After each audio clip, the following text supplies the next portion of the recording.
បាទ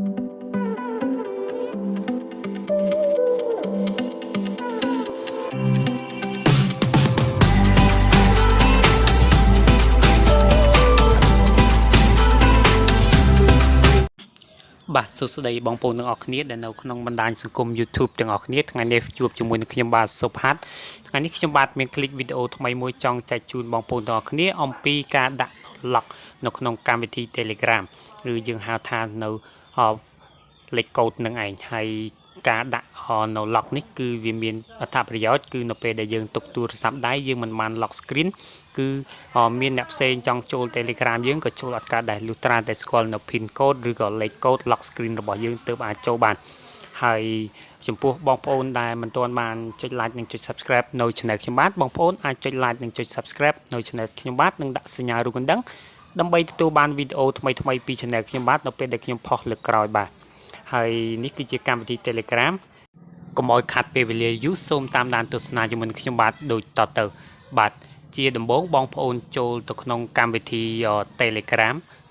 បាទនៅពេលដែលបងប្អូនចូលក្នុងកម្មវិធី Telegram គឺវានឹងបង្ហាញនៅកម្មវិធី Telegram នៅក្នុងទូរស័ព្ទដៃរបស់បងប្អូនមានទម្រង់បែបនេះបាទនៅពេលដែលយើងចូលមកផ្ទៃបែបហ្នឹងរួចហើយគឺបងប្អូនត្រូវចុចកន្លែងសញ្ញាត្រី3នៅផ្នែកខាងលើនៃឆ្វេងដៃបងប្អូនក្រឡេកមើលនេះគឺសញ្ញាព្រួយដែលខ្ញុំបានដាក់បន្ទាប់មកទៀតគឺបងប្អូនអូសមកក្រោមរកពាក្យថា setting បងប្អូនចុចពាក្យ setting នៅពេលដែលបងប្អូនចុចពាក្យ setting រួចរាល់ហើយគឺបងប្អូនមើលកន្លែងsetting នៅក្នុង Telegram របស់បងប្អូនគឺវាមាននៅ notification sound និង privacy and security អញ្ចឹងបងប្អូនត្រូវយកទី2ដែលមានរូបសញ្ញា sound ហ្នឹងដែលខ្ញុំបានដាក់សញ្ញាព្រួយឲ្យបងប្អូនคลิกលើនឹងមកបាទពេលដែលបងប្អូនคลิกលើនឹងរួចរាល់ហើយគឺវាបានចូល step ថ្មីមួយទៀតគឺពាក់ព័ន្ធជាមួយនឹង security ចំពោះ security គឺបងប្អូនត្រូវតែយកពាក្យថា Passcode lock ដែលខ្ញុំបានបង្ហាញបងប្អូនដាក់សញ្ញាព្រួយពណ៌ក្រហមហ្នឹងគឺបងប្អូនត្រូវចុចទៅតាមខ្ញុំបាទនៅពេលដែលយើងคลิกនៅ Passcode lock នឹងហើយគឺវាចេញតម្រង់មួយបែបទៀតគឺយើងត្រូវតែបើកនៅប៊ូតុង Passcode lock ដើម្បីឲ្យវាដំណើរការនៅ lock នៅក្នុង Telegram បាទនៅពេលដែលយើងបើកហើយគឺវាតម្រូវឲ្យយើងចុច pin code ហ្នឹងបងប្អូនដាក់លេខ4ខ្ទង់ដែលបងប្អូនស្រឡាញ់ចូលចិត្តបងប្អូនចង់ដាក់លេខបែបណាក៏បានបាទនៅពេលដែលបងប្អូនបញ្ចូលលេខហ្នឹងគឺយើងអាចបញ្ចូលទាំងជាមួយនឹងអក្សរក៏បានដែរបងប្អូនអាចបញ្ចូលលេខហើយនឹងអក្សរជាមួយគ្នាបានប៉ុន្តែខ្ញុំអត់បញ្ចូលទេគឺខ្ញុំបញ្ចូលតែលេខប៉ុណ្ណោះគឺពាក់ព័ន្ធជាមួយ re-enter ហ្នឹងគឺលេខ passcode ដូចគ្នាឧទាហរណ៍បងប្អូនដាក់មុនការ៉េ2អញ្ចឹងទៅបងប្អូនដាក់ក្រោយទៀតក៏ការ៉េ2ដែរបាទបន្ទាប់ពីយើងដាក់ pin code រួចរាល់គឺវាចេញមកតម្រង់បែបនេះ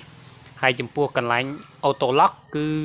យើងអាចរើស1នាទី2នាទីក៏បានដែរប៉ុន្តែចំពោះខ្ញុំ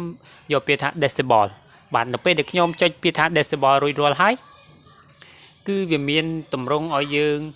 បើកនៅប៊ូតុងមួយចំនួនឧទាហរណ៍ដូចជាកន្លែង unlock with finger print ហ្នឹងគឺពាក់ព័ន្ធជាមួយនឹងការ scan នៅ